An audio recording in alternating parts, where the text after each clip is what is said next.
다들 안녕하세요. 프로토 91회차 토신 정보방 환급 인증합니다. 당첨금은 세후 금액인 거 알고 계시죠? 다들 아시겠지만 한 경기 취소되어 당첨금이 반토막 났지만 그래도 당첨 모두 축하드리며 오늘 경기도 분석 시작해보겠습니다. 금일 첫 번째 경기 고어헤드 대 즈볼러 분석 시작해 보겠습니다. 고어헤드는 알크마르 원정에서 기분 좋은 승점 1점을 따냈으며 강팀 상대로 원정에서 경기 내내 밀리지 않았고 팀의 최전방 스트라이커인 에드바르센이 중요한 골을 터뜨렸고 페에노르트에 대패하며 분위기가 추락할 수 있었지만 중요한 승점을 따내며 상위권 추격에 시동을 걸었고 홈에서 집중력을 끌어올릴 것이다. 즈볼레는 주중 경기가 없었던 고어헤드와 달리 네이메언 상대로 KMVB컵 일정을 소화했으며 엘 아조우지와 딜런 반테, 크라스테프 등 주축 선수들이 모두 나선 경기였는데 연장에서 패하며 내용과 결과를 모두 잃고 말았고 대부분의 선수들이 100분 이상을 소화하며 체력적 부담을 안고 이번 원정에 나서야 한다. 고어헤드의 승리를 본다. 즈볼레는 플로란 우승과 아르트선 등 최종 수비 라인을 지켜낼 선수들이 있다. 그러나 몬테이로와 엘 아조우지 등 중앙 미드필더들이 풀타임을 소화하기 어렵고 발이 무거울 것이며 린토스트와 브렘이 중원을 장악하며 경기 주도권을 잡을 수 있고 에드바르센과 스토커스가 해결할 고어헤드가 승리할 것이다. 금일 두 번째 경기 나폴리 대 아탈란타 분석 시작해 보겠습니다. 나폴리는 주중 밀란 원정에서 전반 흐비차와 루카쿠의 연속골로 승리하고 리그 선두를 지으며 인테르와 유벤투스가 최근 주춤하고 있고 밀란과 로마가 부진한 세리에인데 두 시즌 만에 우승에 도전 중이고 대표팀에 나서지 않기에 팀에 집중하는 루카쿠의 파괴력이 대단하고 로보트카가 부상으로 빠진 공백을 길모어가 잘 메워주고 있고 라마니가 이끄는 수비도 흠 잡을 데 없는 경기력이다. 아탈란타는 주중 경기에서 몬차를 잡고 3위로 올라섰으며 제노아전 대승을 시작으로 리그 4연승 중인데 페이스가 대단하고 지난 시즌 유로파 우승팀이지만 리그 출발이 아쉬웠는데 우승 도전을 향한 예열을 마쳤다. 루크만과 마테오 레테기 때 케텔라에르의 강력한 스리톱 외에도 사마르지치가 슈퍼크랙 역할을 하고 있고 대루는 공수의 중심을 확실하게 잡고 있다. 접전을 본다. 나폴리는 로보트카의 부상 이탈에도 길모어가 앙귀사가 공백을 확실하게 메우고 있다. 그러나 데룬과 에디르송, 파살리치 등이 나설 수 있는 아탈란타 상대로 홈에서 우위를 점하긴 어렵고 짐시티와 콜라시나츠 등이 루카쿠와 흐비차를 앞세울 홈팀 공세를 막아낼 아탈란타가 승점 1점을 챙길 것이다. 금일 세 번째 경기 에이티 마드리드 대 라스팔마스 분석 시작해 보겠습니다. 아틀레티코는 지난 라운드 원정 경기에서 베티스에 패했으며 리그 개막 이후 무패를 기록하며 3위를 달리고 있었는데 지난 라운드 패배로 인해 비아레알의 3위 자리를 내줬기 때문에 이 경기에서 승리하며 베티스전 패배의 충격을 벗어나야 하며 다음 주 챔스가 있긴 하지만 휴식일이 충분하기에 알바레즈와 세를로스, 갤러거와 코케 등 베스트 11이 정상적으로 홈에서 나설 것이다. 라스팔마스는 리그 개막 이후 9경기 연속 무승에 그치며 리그 최하위였으며 그러나 발렌시아와 지로나를 연파하며 강등권 탈출을 노리고 있다. 지난 시즌 팀의 잔류를 견인했던 특유의 측면 화력이 살아났기에 연승 기간 동안 4골을 터뜨렸으며 모레이로와 비티, 무노즈 등이 경기 내내 활발한 측면 침투를 하고 있다. 아틀레티코의 승리를 본다. 홈에서는 레알 상대로도 승점을 따내는 등 무패로 확실히 성적을 내고 있다.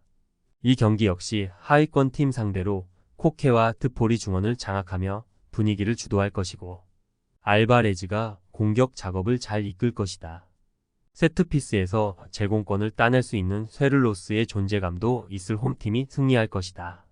금일 네 번째 경기 네이메언 대 흐로닝엄 분석 시작해 보겠습니다.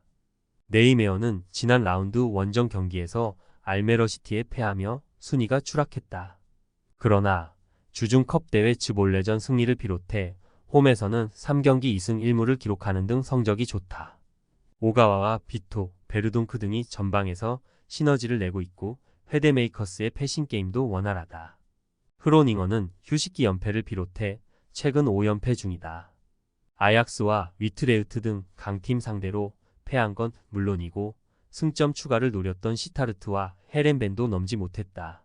마르코 렌테와 피어스만이 이끄는 최종 수비가 쉽게 무너지지 않았지만 기대했던 반 버겐이 최전방에서 전혀 존재감을 보이지 못하고 있다. 네이메언의 승리를 본다. 흐로닝어는 반 버겐과 포스테마 등이 최전방에 나서지만 기회에서 마무리가 안 되고 있고 벤치에서 흐름을 바꿀 조커 카드도 없다. 홈의 이점을 살릴 수 있고 오가와와 비토가 경기 내내 상대 수비를 몰아칠 네이메언이 승리할 것이다. 금일 5번째 경기 스파르타 로테르담 대 위트레흐트 분석 시작해 보겠습니다. 스파르타는 지난 라운드에서 헤렌벤에 패하며 순위를 끌어올리지 못했으며 키톨라노와 클레멘트 등 중앙 미드필더들이 공격적으로 라인을 올리며 골을 노렸지만 라우리센의 발이 잠잠했고 공격적 운영으로 인해 수비수들이 역습 상황에서 상대 공격수를 놓치고 말았으며 그로 인해 최근 4경기에서 승리를 챙기지 못했고 이번 홈 경기에서 승리가 간절하다. 위트레흐트는 지난 라운드 홈 경기에서 페에노르트에 패했으며 워낙 시즌 출발이 좋았기에 리그 2위를 지키고 있지만 페에노르트와 아약스를 비롯해 추격자들의 추격이 거세기 때문에 이번 원정에서 승점을 따내는 운영이 필요하다. 프라울로와 옌센 등 중앙 미드필더들이 안정적으로 수비를 보호하며 부스와 캐슬라인을 앞세운 역습을 전개할 것이다. 접전을 본다. 위트가 경기력이나 시즌 분위기로 상대보다 나은 건 맞고 그러나 가진 전력에 비해 시즌 초반 순위가 높은 것도 부인하기 어려운 사실이다. 홈의 이점을 살릴 수 있고 키톨라노와 클레멘테가 상대의 중원과 접전을 가져갈 수 있는 스파르타 로테르담이 승점을 따낼 수 있을 것이다. 금일 6번째 경기 토트넘 대 에스턴 빌라 분석 시작해 보겠습니다. 토트넘은 손흥민이 결장한 팰리스 원정을 패하며 웨스트햄전 대승의 기세를 이어가지 못했으며 주장 대신 나선 마이키 무어는 어린 선수로 인상적인 모습을 보여주지 못했고 히샬리송도 아직 풀핏의 몸 상태가 아니었는데 그래도 팰리스와 맨시티전을 건너뛴 손흥민이 이 경기에 돌아올 것이기에 포스텍 감독이 원하는 로테이션을 가동할 수 있고 주중 경기에서는 맨시티를 잡고 리그컵 8강에 올랐다. 단 판더 베니 부상을 당하며 드라구신이 그 자리를 메워야 한다. 빌라는 주중 리그컵에서 팰리스에 패하며 탈락했지만 리그에서 상위권에 머물며 좋은 시즌을 보내고 있으며 더글라스 루이즈가 세리에 리그로 떠났기에 중원의 전력 누수가 예상됐지만 틸레만스가 커리어 최고의 경기력으로 팀의 중심을 잡았고 오나나의 수비 영향력도 대단하지만 단 로저스와 필로진 등이 나서는 측면 공격력은 다소 아쉽다. 토트넘의 승리를 본다. 빌라는 콘사와 파우 토레스, 카를로스 등 골키퍼 앞을 지켜낼 탄탄한 최종 수비가 있다. 그러나 캐시가 워낙 공격적으로 오버래핑에 나서기에 상대의 돌파가 좋은 윙어 견제는 기복이 있으며 손흥민과 존슨이 원정팀 수비를 공략할 수 있고 쿨루셉스키와 메디슨의 중원 지원이 있을 토트넘이 승리할 것이다. 토신 최종 조합은 영상 아래 고정 댓글로 말 걸어주시면 토신 정보방에서 무료로 공유해드립니다. 제발 손해보면서 토토하지 말고 다같이 웃으면서 즐겁게 베팅합시다. 함께 하실 분들은 부담 갖지 마시고 편하게 말 걸어주세요.